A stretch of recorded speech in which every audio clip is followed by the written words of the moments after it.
Perintah Kaisar Naga. Jangan lupa like, komen, dan subscribe RD1 Channel. Tidak mengurangi rasa semangat, walaupun channelnya ada gangguan. Kedepannya kita perbaiki. Cerita ini hanya fiktif, dan hanya untuk yang menyukainya saja. Yang lainnya kita abaikan. Bab 3792 Trik Kecil. Haidafu dan yang lainnya melihat Dev memimpin serangga beracun dan monster beruang es ke arah mereka, dan mereka semua mulai berteriak. Jangan datang, jangan datang. Mereka tidak mau mengikuti serangga beracun ini. Semakin sering hal ini terjadi, semakin kecil kemungkinan Dev akan pergi. Haidafu dan murid-muridnya mundur dengan putus asa, tetapi mereka tidak secepat Dev. Serangga beracun dan monster beruang es tertarik. Haidafu dan yang lainnya saling memandang dan menyadari bahwa mereka tidak punya pilihan selain mengambil tindakan melawan serangga beracun dan monster beruang es. Dev meminta Binglu untuk membawa beberapa orang suci dan buru-buru pergi ke dinding batu untuk menurunkan batu tiang. Tapi saat Binglu dan yang lainnya hendak mengambil batu tiang, terdengar beberapa raungan lagi, dan monster beruang es berlari keluar dari dinding batu. Kali ini, Binglu dan yang lainnya terkejut. Ketika Dev melihat ini, dia melompat dan menantang beberapa furball es sendirian, membiarkan Binglu dan yang lainnya mendapatkan batu tiang. Pemimpin Sekte Luo juga bergegas maju untuk membantu. Saat ini, dia harus bekerja sama dengan Dev.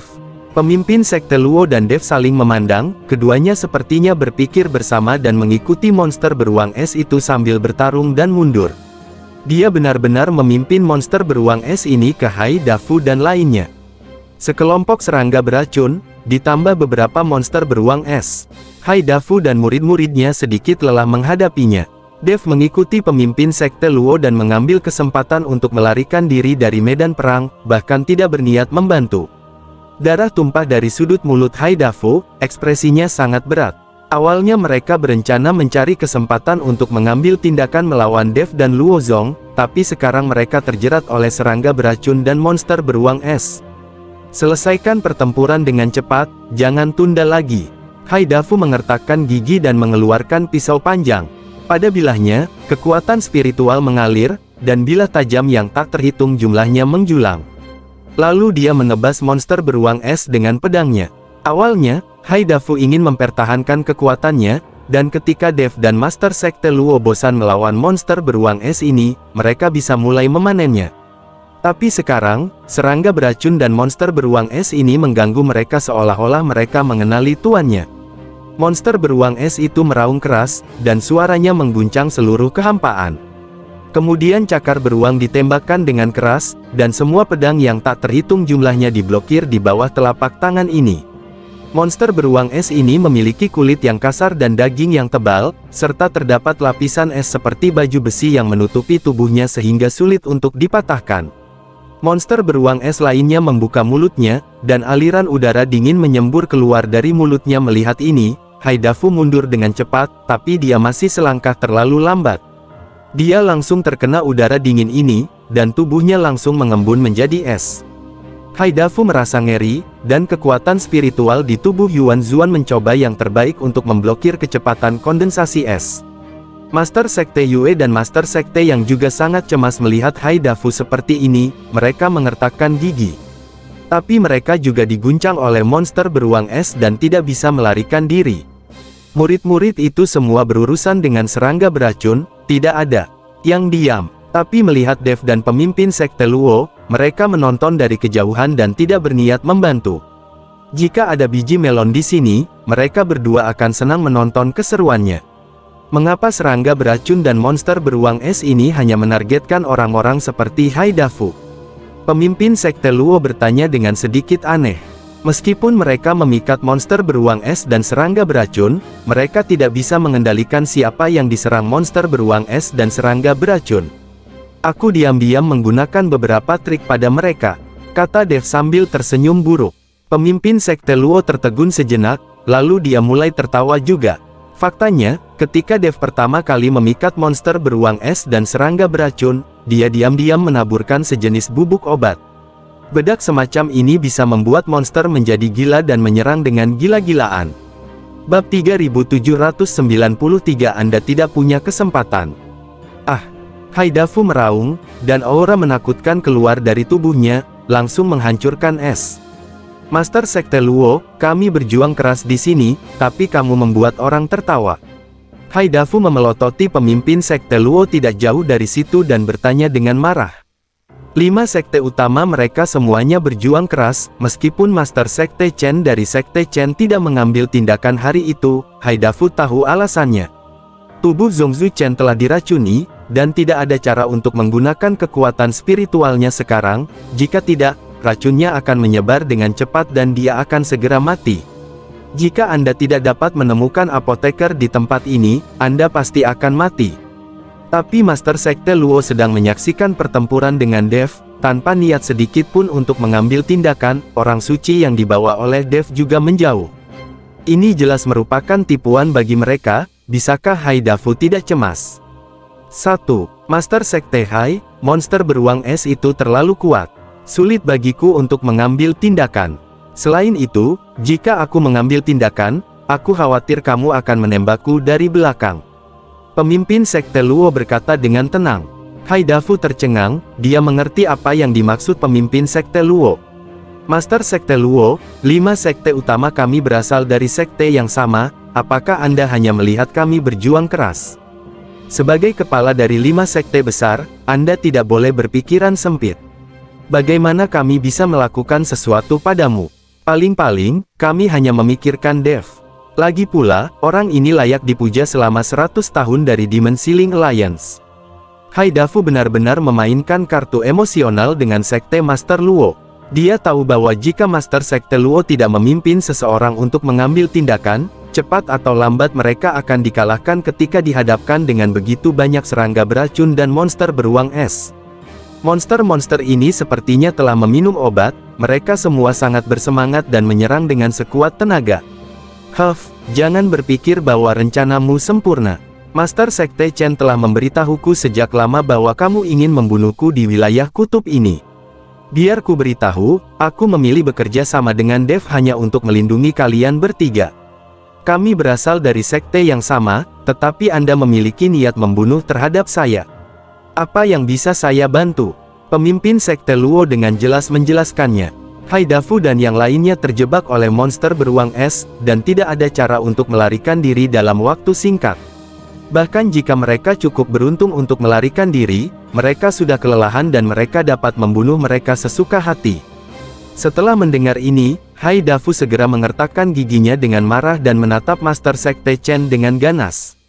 Chen, kamu lupa racun di tubuhmu dan kamu benar-benar melaporkannya, jadi jangan salahkan aku karena kejam. Racunmu, tanpa obat penawarku, akan membunuhmu dalam 3 hari. Saat ini, Haidafu masih berani menatapnya dengan marah dan mengancam pemimpin Sekte Chen. Kamu tidak perlu mengancamnya, aku bisa menyembuhkan racunnya. Dev maju selangkah dan berkata. Saat Haidafu melihat Dev berdiri, dia menjadi semakin marah. Tapi tidak ada gunanya meski dia marah sekarang, beberapa monster beruang es membuat mereka bertiga sengsara, dan serangga beracun terus-menerus mengganggu mereka. Nah, jangan terlalu sombong dan berpikir bahwa beberapa monster-monster bisa menjebak kami. Begitu monster-monster ini terbunuh, kami akan membunuhmu. Haidafu meraung, melampiaskan amarah di hatinya. Kamu tidak punya kesempatan. Setelah Dev mengatakan itu, sosoknya seperti bintang jatuh, langsung menuju ke arah orang kaya Hai. Kecepatan Dev sangat cepat, seolah dia menghilang dalam sekejap. Melihat pemandangan ini, Haidafu kaget. Dev menginjak tangga pengendali api dan meninju orang kaya di laut itu. Pukulan ini membuat bayangan tebal, dan cahaya keemasan tiba-tiba muncul, seperti terik matahari di langit. Beraninya kamu, Haidafu mengertakkan gigi. Ledakan. Begitu dia selesai berbicara, pukulan ini mengenai Haidafu di depannya. Haidafu ingin menghindar, tetapi ternyata dia terbungkus dalam bayangan tinju yang menakutkan ini, dan tidak ada tempat untuk bersembunyi. Perasaan bahaya muncul secara spontan. Master Sekte Yue, Master Sekte Yang, selamatkan aku. Mata Haidafu dipenuhi ketakutan dan dia berteriak minta tolong. Tapi kedua orang itu terjerat oleh monster beruang es, jadi tidak ada kesempatan untuk menyelamatkan mereka. Bab 3794 sepertinya aku telah dilupakan. Haidafu mencoba yang terbaik untuk meledakkan perisai spiritual, mencoba memblokir pukulan Dev.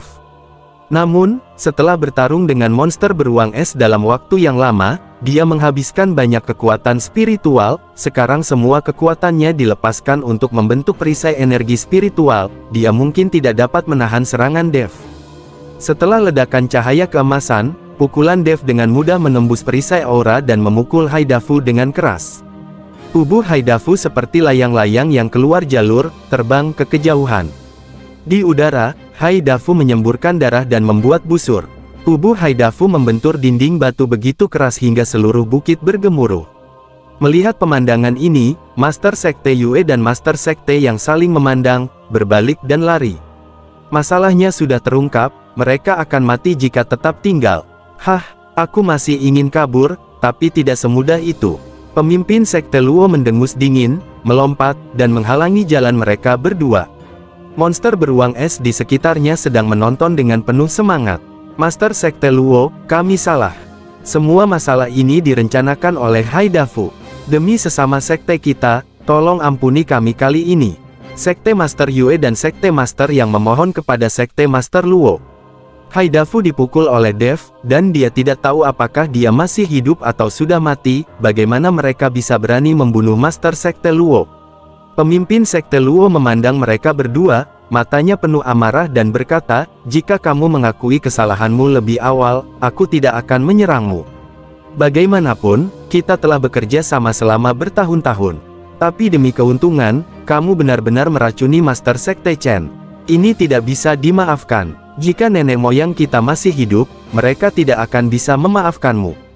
Ketika Master Sekte Yue dan Master Sekte yang melihat ini, mereka tahu bahwa Master Sekte Luo akan membunuh mereka hari ini, jadi mereka mengertakkan gigi dan berkata, oke, karena kamu begitu tidak berperasaan, maka kami akan bertarung. Setelah itu, keduanya mengambil tindakan langsung terhadap Luo Zong. Meskipun Master Sekte Luo telah dipromosikan ke alam kesengsaraan tingkat 9, dia baru saja dipromosikan, dan mereka berdua dapat menanganinya bersama-sama. Tepat ketika mereka berdua mengambil tindakan, sesosok hantu muncul dalam sekejap. Dev telah tiba di samping Master Sekte Luo. Mata Dev bersinar dengan niat membunuh. Pedang pembunuh naga di tangannya mengeluarkan suara mendengung, seolah tidak sabar. Kalian berdua sepertinya sudah melupakanku. Dev tersenyum dingin. Melihat Dev, mereka berdua merasa gugup, tapi sekarang masalahnya sudah jadi, mereka hanya bisa bertarung. Membunuh. Keduanya meraung dan mendatangi Dev dan Master Sekte Luo. Mata Dev penuh dengan penghinaan, dia bukanlah sesuatu yang bisa ditangani oleh alam kesengsaraan tingkat 8 sekarang. Beberapa waktu lalu, dia terpaksa berada dalam situasi putus asa. Hanya dalam beberapa hari, Dev bisa mengabaikan orang-orang ini. Pedang pembunuh naga di tangannya meledak dengan gelombang panas, dan api pamungkas muncul. Memanfaatkan situasi ini, seekor naga api meraung.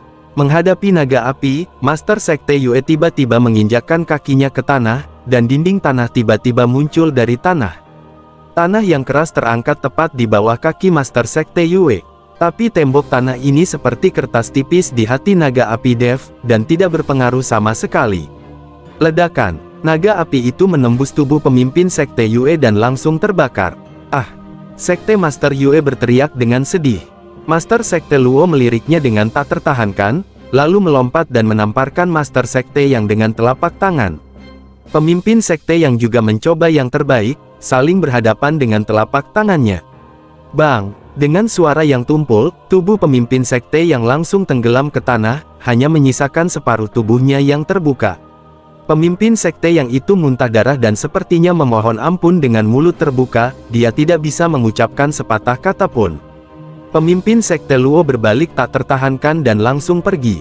Dev bisa menyelesaikan sisa masalahnya. Dev mengeluarkan segenggam bubuk merah dan melemparkannya ke udara.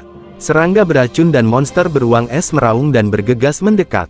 Dev menggunakan langkah pengendalian api untuk pergi, meninggalkan Haidafu dan Master Sekte yang sekarat, digigit oleh monster beruang es dan serangga beracun. Bersambung.